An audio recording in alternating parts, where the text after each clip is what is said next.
Well, thank you everyone for having me today. Um, let's see, in the email you provided for me, you said that you wanted to know a bit about my background and experiences and my role at my organization. Um, so I am a resource specialist and credentialed peer support at NAMI, Southern Arizona. We are the National Alliance on Mental Illness, and we provide support, education, and resources for people with mental health conditions and their loved ones as well, because mental health conditions affect all of us. And we are here to support our community with everything in that regard. We are one of the most active National Alliance on Mental Illness affiliates in the region. And so we have maintained an active presence here in Pima County and Tucson, even in the midst of the pandemic. We saw our calls double, I would say about double, when the pandemic first began, and it's been pretty steady since.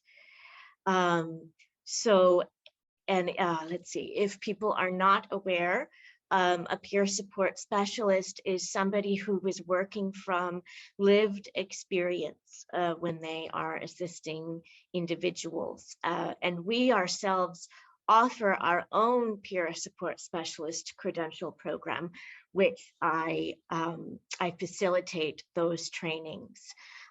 So I fill multiple roles at NAMI. I am a resource specialist there, and I'm on payroll for that. And so the public can call in, any NAMI members can call in if they're looking for any kind of resources, whether it's getting connected with our programs or looking for resources within the community. And we will assist with finding behavioral health services and with filling any kind of basic need. Because we have found that if people don't have their basic needs met, like housing and food and employment, it becomes much more difficult to maintain stable mental health. And so we are there to assist with some of those things as well. And we also will assist family members in the same way, and we can help to navigate the behavioral health system more easily and kind of brainstorm next steps in a person's journey to the best quality of life. We kind of, what I say is we provide the roadmap. We provide the roadmap and we can point to whatever various signs along the road, but we do encourage self-advocacy whenever possible. So we're there, being the navigator and they're in the driver's seat. And, so we can help in that way. And then I also am I do a lot of the classes as part of our education program, our peer education program. We have classes for both peers and family members. And because we offer that peer support specialist credential, our peer program has 3 different trainings in it, and I am certified to teach all of those.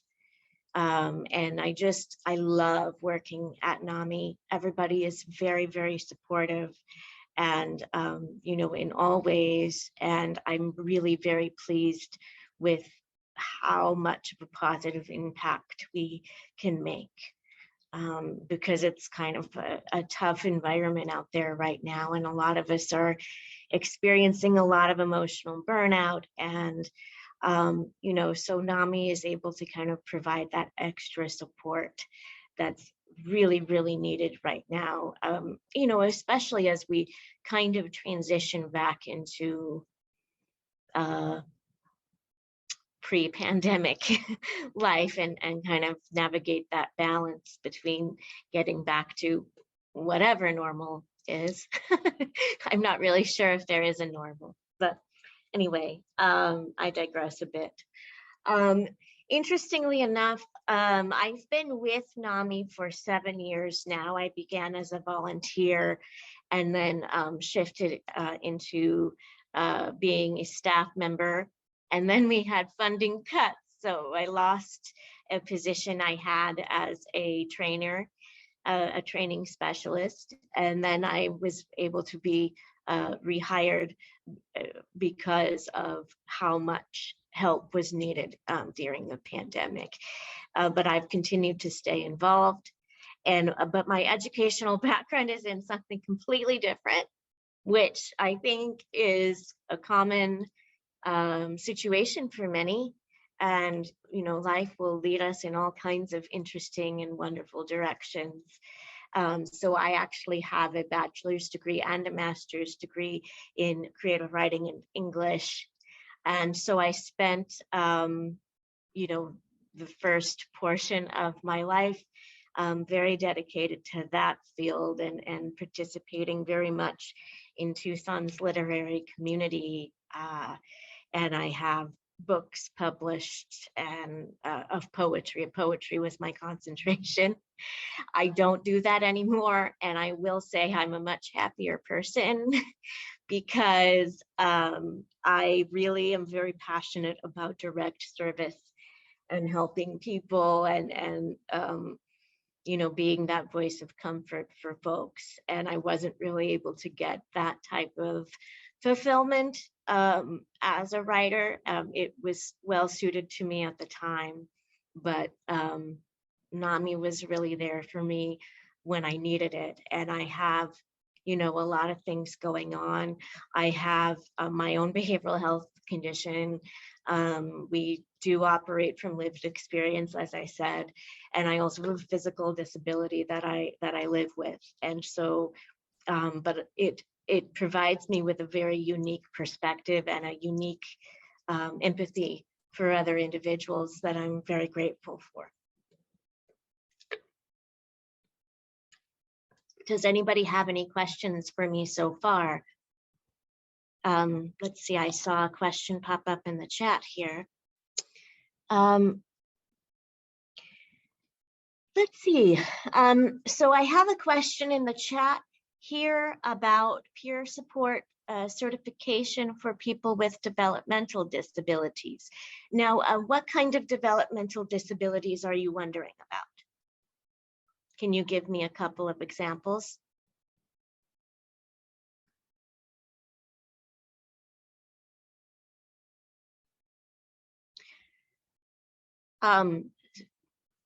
So I have CP, so there's no barrier there. It really depends on the diagnosis. We do work with individuals on the autism spectrum. We talk about neurodiversity. Neurodiversity is a very, a lot of different diagnoses can fall under that umbrella of neurodiversity. And we want to be as open and accepting as possible for all individuals. We operate from the perspective of sincere and critical acceptance. But it really is dependent upon the diagnosis. And I'm certainly not one to make any judgments about any of that. So it would really depend on the individual. There are certain situations where somebody begins our program and they discover that it's not the best fit for them, and that's totally fine. But there are no barriers. We want to decrease barriers whenever possible. So it's really dependent on each individual. And we want to be as supportive as possible to all. Does that answer your question?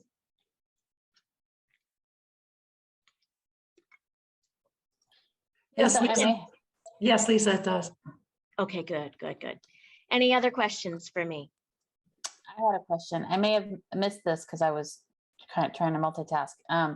But do you have any programs or groups specific to youth in transition? So like the 14 to 22 age range?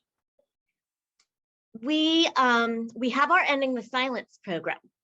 So our Ending the Silence program is an educational program that goes into the middle schools and high schools.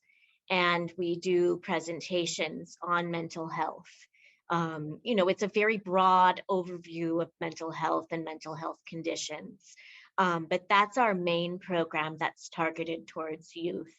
And we as resource specialists have begun a bit of outreach with the youth. And so if they note on their surveys at the end of the presentation that they want to have contact with us, they can write out their emails or their phone numbers and we will attempt to contact them.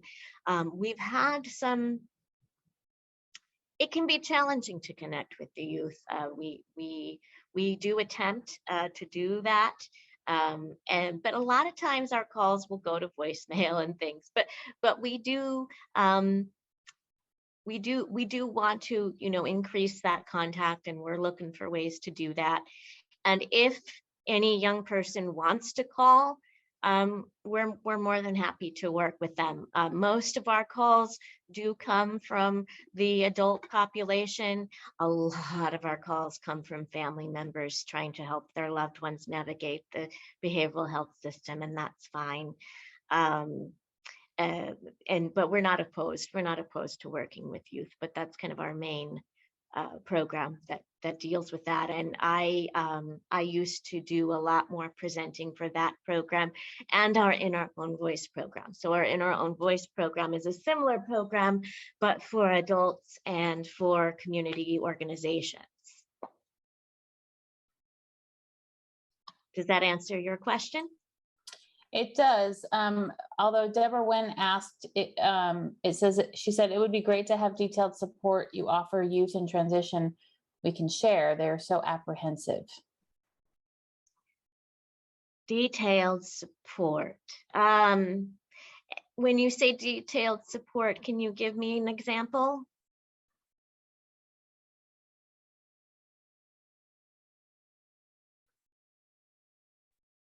Sorry, I had to find my buttons. You know, we work with a lot of youth transitioning or dealing with deep depression or whatever. And, you know, we can only empathize so much. Many are apprehensive to seek therapy or, you know, any kind of real assistance. So I'm just putting it out there. That to me is a huge priority. Okay, because they get so stuck in maybe having been forced to be on meds when they were kids. So now they won't go near them. And honestly, so many of them can't function appropriately to work to maintain employment without it or without some sort of mental health assistance. So, you know, having events and stuff is great, but it doesn't get them all. Right. You know, it doesn't motivate them. Yeah. Right. Uh-huh. Yeah. Thanks. Yeah.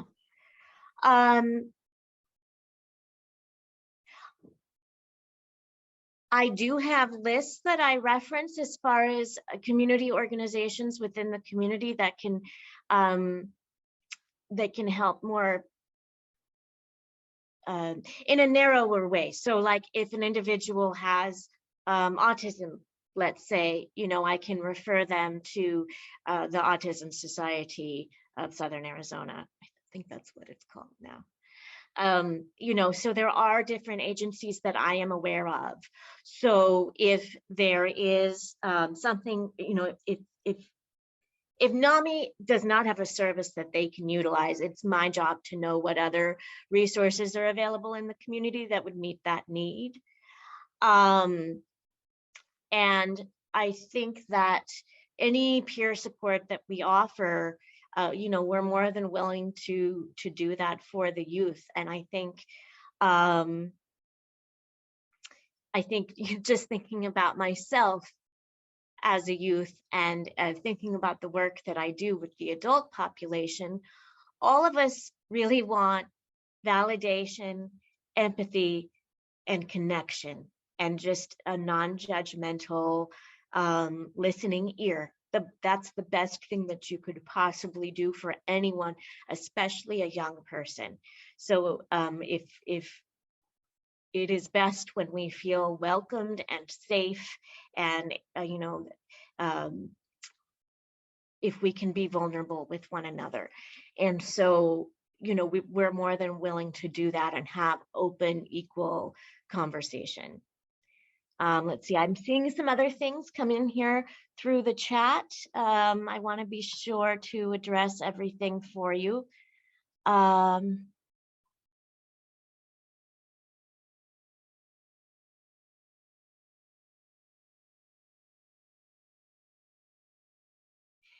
As far as, let's see, I'm reading some questions here. Part of self-advocacy would be self-awareness, and you could actually be a part of the pre-ETS workshops on self-advocacy, being a real and friendly face. Share resources with the group. Let's see, autism is closely linked to anxiety. Will NAMI perhaps develop specialized resources or presentations to that? I am unsure about specialized resources.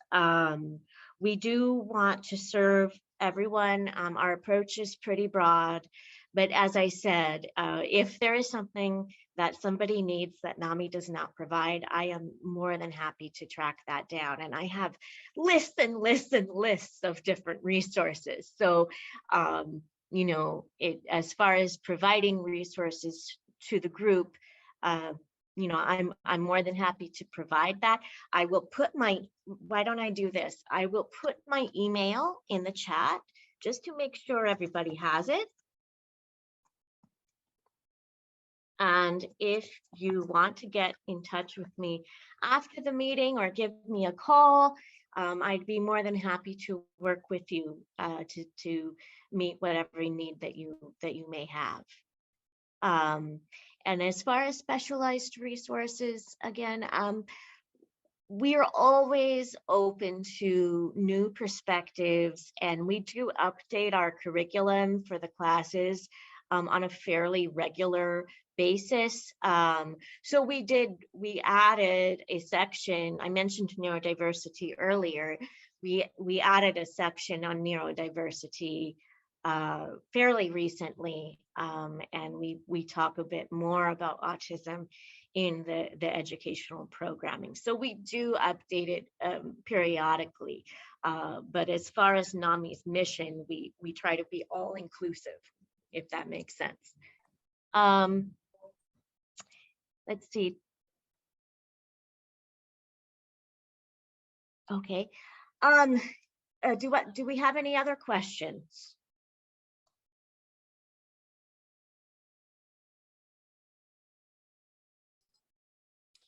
If we don't have any other questions, then I want to say thank you, Lisa, for coming today and talking about some of the services that NAMI offers. And then we will make sure that your email address is accessible and people can reach out to you if they have more specific questions.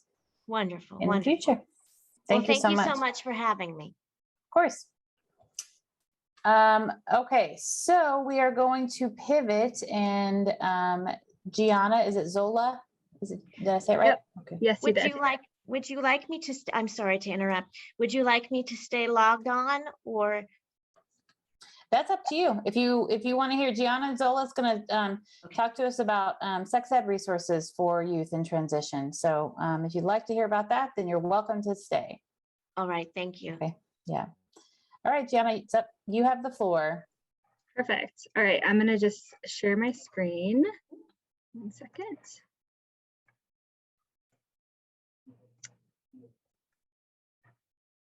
All right, I assume everyone can see that.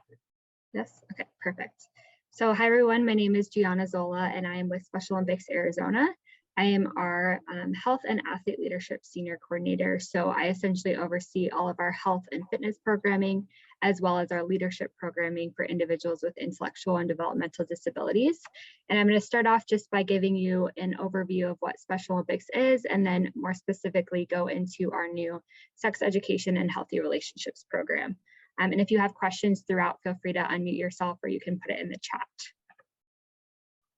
So the mission of Special Olympics is to provide year-round sports training and athletic competition in a variety of settings, and a variety of Olympic type sports for children and adults with intellectual disabilities, giving them continuing opportunities to develop physical fitness, demonstrate courage, experience joy, and participate in a sharing of gifts, skills, and friendship with their families, other Special Olympics athletes, and the community.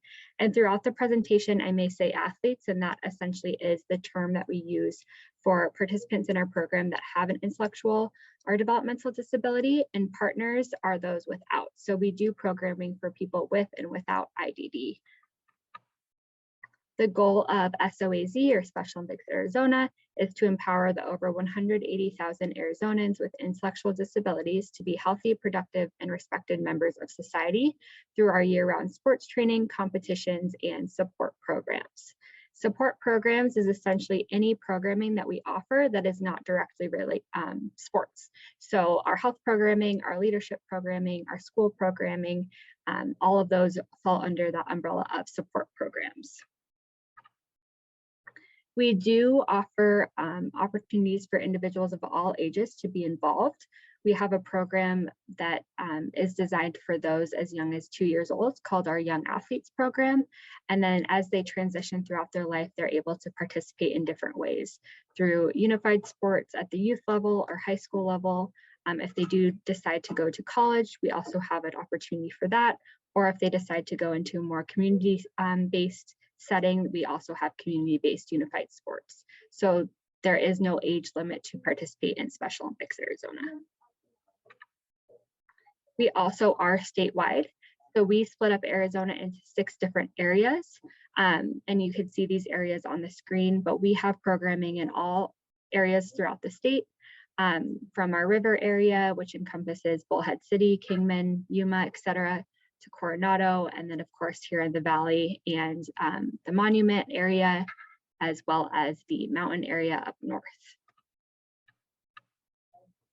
So then what I wanted to really speak about today is sex education for individuals with intellectual and developmental disabilities. I wanted to just share a quick video, and I think I did not share my sound, so give me 1 second, I'll reshare. That kind of helps set the scene for what we're going to be talking about.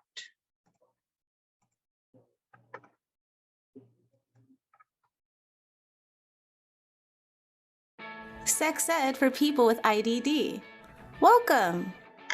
Why do we have to make a video about sex ed for people with intellectual and developmental disabilities? When the other kids had sex education, I had to go somewhere else. Other kids got to learn about birth control and condoms and how to be parents, and all anyone ever told me was don't have sex.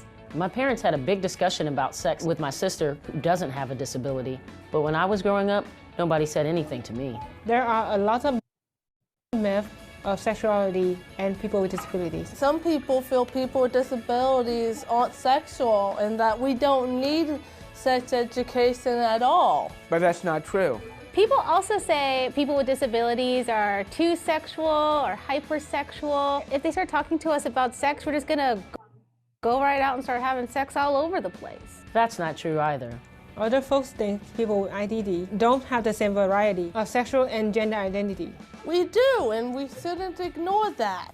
These myths is how people with disabilities are portrayed in the media. So welcome to our sex ed video for and by people with IDD. It has different parts. You can skip around. You can watch from beginning.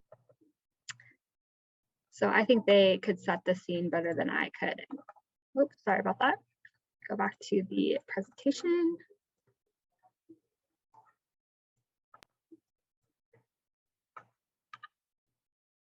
Right, so just as they mentioned in that video, a lot of times individuals with IDD aren't given the talk, as we say, because people have these misconceptions that individuals with IDD do not deserve to have this conversation or don't have the same desires or feelings, when that is just not the case.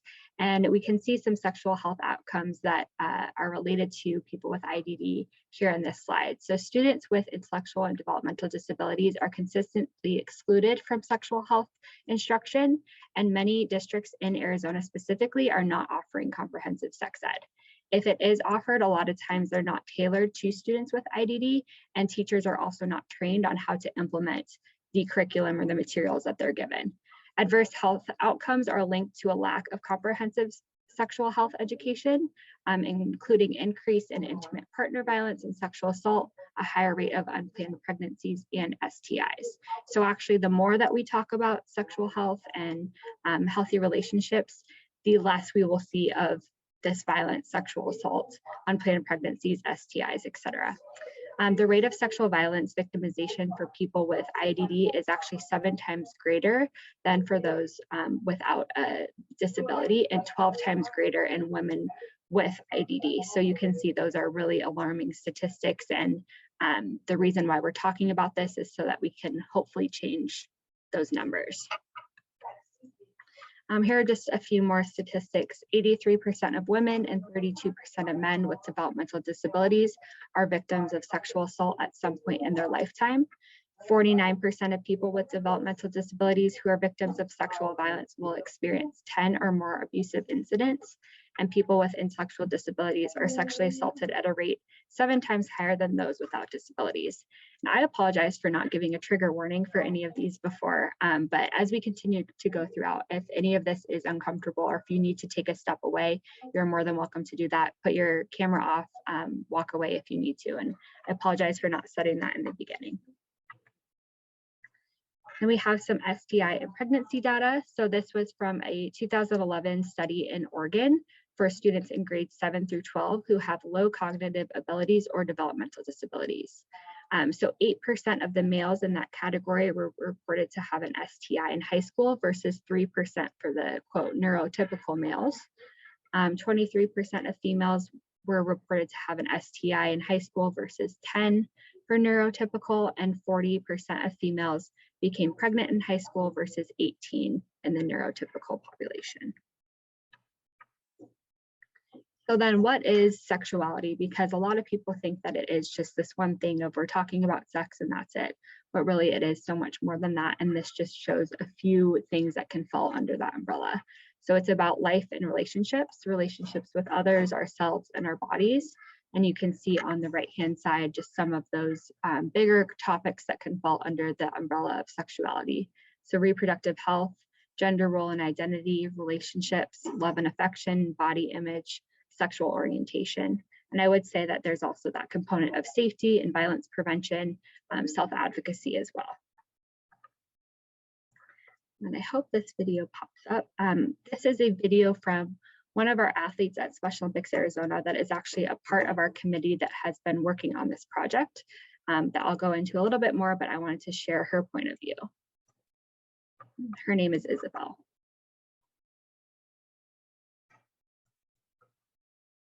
Us individuals with special needs also are human. We have natural desires that sometimes we need help understanding for the sake of safeties and precautions to make sure that nobody harms us. So we need to know what's right from wrong, what's healthy, what's not healthy, what's safe and what isn't safe.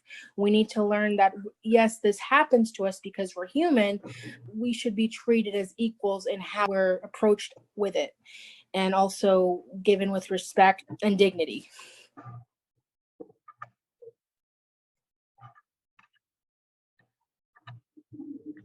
So understanding all of this and from hearing from our community about the request and need for resources about sexual health and healthy relationships for people with IDD, we decided to essentially create a new program around these topics. And this is our mission statement with this program. We fully support the notion that all people have the right to healthy and safe relationships. The mission of the Sex Education and Healthy Relationships Initiative is to bring comprehensive and all-inclusive sexual health education, services, and resources to our athletes and partners. So again, why are we doing this? Athletes have questions. The family members have questions, support systems have questions, and we would hear this through passing by in competition or individuals calling our office, athletes asking us questions directly. And we knew that there was a need to talk about this, along with obviously the statistics that we went over. Students with IDD are also consistently excluded from sexual health instruction, as I said before, and then those adverse health outcomes. So our initiative is a multi-year project to increase access to comprehensive sex education, information, and resources for people with IDD.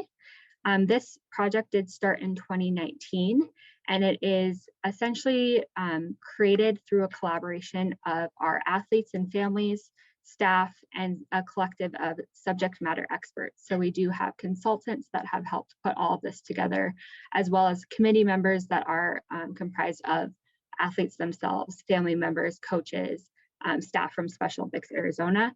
Throughout the entire process, we wanted to make sure that athletes or individuals with IDD were a part of every step of the way, and we were creating a resource that was something that they wanted to see and not something that we thought they wanted to see. So they have been involved in all of the aspects, which is really great, and we honestly couldn't have done it without them. So the program itself is called Understanding Me, the Athlete's Guide to Navigating Healthy Relationships. We are currently in the pilot phase, and we will launch a second pilot in the fall of this year. So essentially we have a group of facilitators who are either coaches, parents, caregivers, whoever is interested in facilitating the program is piloting it with participants, whether it's athletes, unified partners, a combination of them. And based off of this first pilot, we'll get the feedback from both participants and facilitators, make edits in the summer, and then have a second pilot in the fall. The course topics are healthy relationships and boundaries, safety and violence prevention, and sexual and reproductive health. There are 18 lessons total. It is tailored to Special Olympics. As you can see in this picture, this is one of the graphics that you would see in the curriculum. They're wearing a Special Olympics sports uniform and medal, but it's open to anyone, whether you participate in Special Olympics or not. We also have a virtual facilitator guide available, just knowing with COVID and everything, wanted to have options for facilitation. I would say all of our pilot facilitators are implementing in person, but there is that option to do virtual if you would like. This is just a snapshot of the table of contents. You can see there's 6 lessons in each section, starting by talking about relationships, boundaries and consent, communication styles, going into romantic relationships, and then an athlete specifically asked for, well, what happens after a relationship ends? What do I do? Where do I go? So we added a chapter about that. And then we have safety and violence prevention, so understanding the types of violence and abuse, why people may cause harm, understanding consent and your rights and how to advocate for them, how to seek help if something does happen to you, and then safety planning. And then we go more into the clinical aspect of it. So reproductive and sexual health, changes in your body, sexual response, probably more of what people think of when they think of sex education is in those last 6 chapters. This does link to a watermarked PDF guide if anyone is interested in kind of looking through what our lessons are. But again, we will be making edits this summer before we do a second pilot in the fall. And this is just some pictures of the program in action. So on the left, we have 2 of our coaches that have been facilitating it. On the right, we have 2 athletes that were participants. So as you can see, each facilitator gets one of these facilitator guides, which is a hard copy printout that they're holding, and each participant gets their own guide to follow along with, take notes, do activities. So this facilitator guide has more text and more cues on how to teach the program, where the participant guide has more visuals, more space for notes, and just includes more of the big picture things that they should remember as they're going through. And these are materials that they do get to keep, and the program is completely free as well. So just some of the questions that we've heard from participants through this first pilot so far are on the screen, which we found really interesting, like, can you have sex in a bathroom? Is verbal abuse a part of domestic violence? What if you're allergic to birth control, but you don't want to get pregnant? Is it okay for men to date men? So these are just questions that we actually had from athletes that went through the pilot, which was really insightful. And I kind of already mentioned this, but next steps will be those revisions. We would host another facilitator training. So every facilitator does go through a training on how to talk about these topics. They get to practice, ask the experts questions that they might have, and then we offer that support as you go through implementing as well. If you come across something that you don't know how to respond to, or you feel like you need to be connected to resources, we're able to provide that. And then the second pilot in the fall. And then we're continuing to just do educational events by spreading awareness about what we're doing and kind of easing the community into some of these conversations and recognizing that this is, you know, more encompassing than just sex. It is relationships, consent, safety, and all of those things that I mentioned. And then on here is my email if you are interested in learning more about the program, or if you would like to be a facilitator, if you know of someone who might be interested in participating in the program, feel free to reach out. I'm sure that this can be shared out afterward as well. And I can put my email in the chat too, but I did want to open it up to questions if anyone has any. And I think I see one. Can any student take this course, or do they have to be registered and participate? Anyone can take this. So it is designed for people with IDD, but we do it, it has been implemented in settings of individuals with and without IDD. And this is a great introduction to Special Olympics too. Like, we don't require you to do sports to be able to participate in this, or do our school programming to do this program. So it is open if you're interested. Any other questions? How would somebody register for a class? Yeah, so they can reach out to me directly. We are still working on scheduling that second pilot facilitator training. And then the facilitator would be the one that would say, like, here are when my classes are.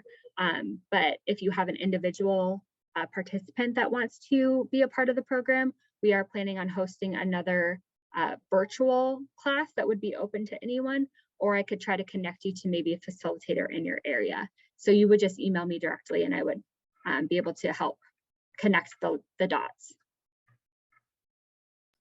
Is this something that you could envision, like a teacher becoming a facilitator and then just presenting it to a class, or several classes? Okay. Yeah, I would say the only thing with that is the challenge that we've run into with that is whether the school district allows it or not, allows sex education in the schools at all. So, but that's something that we are really interested in trying to figure out how we can provide this, because we've had a ton of teachers reach out expressing interest. I did have a teacher that said their district approved 12 out of the 18 lessons. So we're kind of modifying it to meet the needs that the district will allow. So there is flexibility, but I think that's a perfect setting for it, because it already lends to that, you know, easy to teach. The students are right there. So definitely. I saw, can it be provided in a school or summer camp program?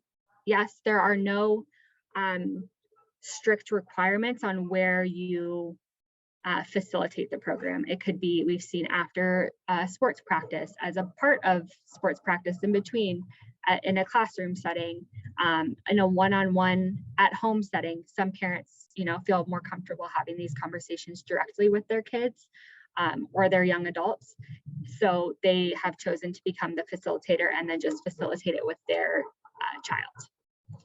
And then the requirements to become a facilitator, there are no like pre-requirements. Essentially, the requirements come once you decide to become a facilitator. You have to attend the training.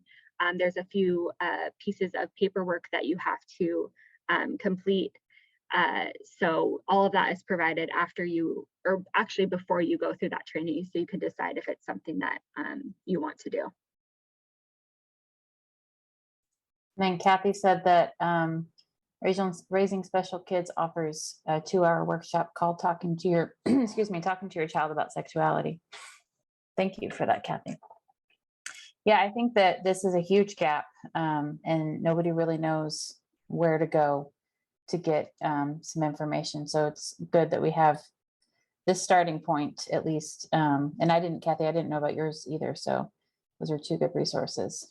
Yeah, and I will say we're learning as we go. Obviously, this is very new, and that's why we're doing these pilots and want to hear from the community, the facilitators, the participants about what went well, what didn't go well.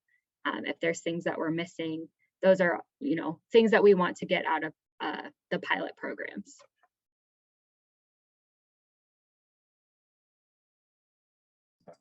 Do we have any other questions for Gianna?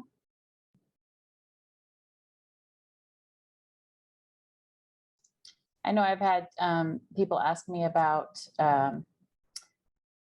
talking to my clients about sex ed and just like safety and birth control and that kind of stuff.